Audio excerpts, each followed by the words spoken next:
Here I am with Carl Grant, our keynote speakers.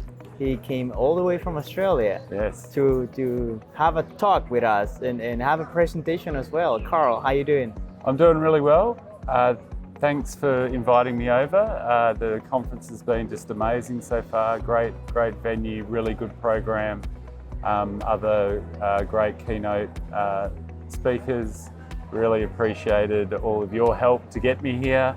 It's 26 hours door to door to get from Brisbane in Australia, where I live, to Lima. So I'm slowly getting over the jet lag.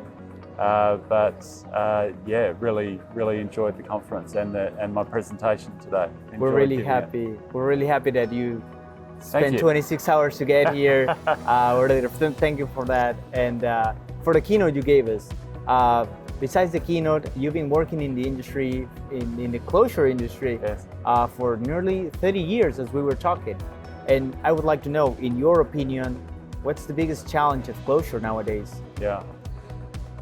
I think the biggest challenge is to integrate closure into life of mine planning. So whilst closure will always be part of the life cycle of the mine, the more that we can think of closure as just another phase involving all of the same people, integrating it into your operational planning, the more success that we're going to have with closure. So one of my catch cries is integration. So integrate into all of the multiple disciplines that are involved in closure. And that's one of the things that really excites me about being involved in the closure discipline, is I get to work with all of the disciplines on a mine site. I get to work with the social people, I get to work with the finance people, the legal people, the environmental people, the planners, the engineers, tech services, all of that. So I often also use the phrase make closure redundant, which is a kind of strange thing to say because I'm a closure professional, but the more that we can get all of those multiple disciplines taking ownership of their part of closure, the less focus there is on the closure people having to do all of the work. And if we ever get to that point, then we know we've sort of made it. More to my talk today, I also introduced another phrase, execution. So it's one thing to integrate mine closure into life of mine planning, but we also need to execute progressive closure and progressive reclamation. And when we get to actual closures, we need to execute them to the highest standard, having done planning for decades, iteratively, and updated it and got better optionality, managed risk, realised opportunities, all the way up to execution. The other big challenging aspect that I would say is what we call social transition. So this is the impact that mine closure has on broader communities and external stakeholders.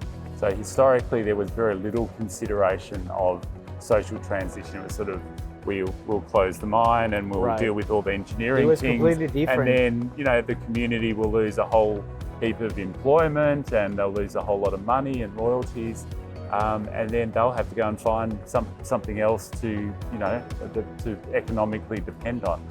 A big field now in closure is focusing on that social transition and how a positive legacy can be left, and looking at post-mining land uses that will generate value for the community.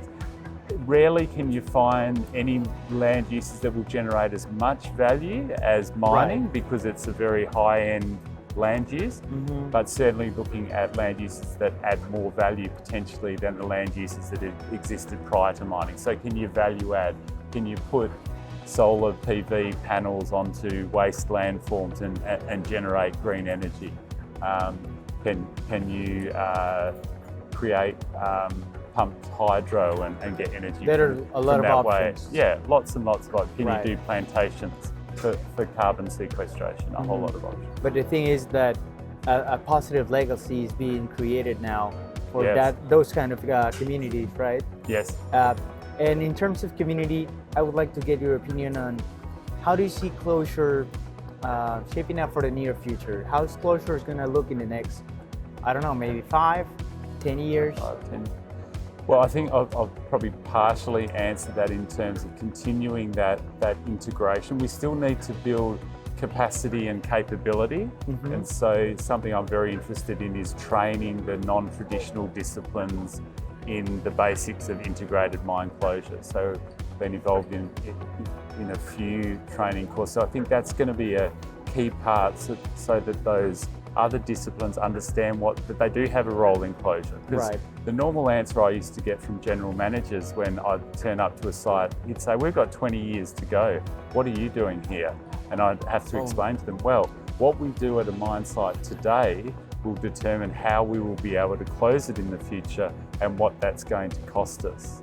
So making people aware that they have a role to play, that we need to start early, that we need to do those progressive activities so that we learn what works and what doesn't work and what it's going to cost. As I mentioned, making closure redundant, I mean, it's a bit tongue-in-cheek, but trying to get more people at a site to take responsibility for closure, I think is a big thing that needs to happen in the next 5 to 10 years. And that's a change in culture. So getting those people to own it, not just focus on operations. And we know changing culture is difficult. That's the most difficult thing. So, I've been working on that for decades, but I think we really need to crack that nut in the next 5 to 10 years. And we need to see better examples around the world of closure planning being executed and those success stories of following the whole of the life of mine all the way through closure, and then that social transition element demonstrating that a positive legacy has been left for the community.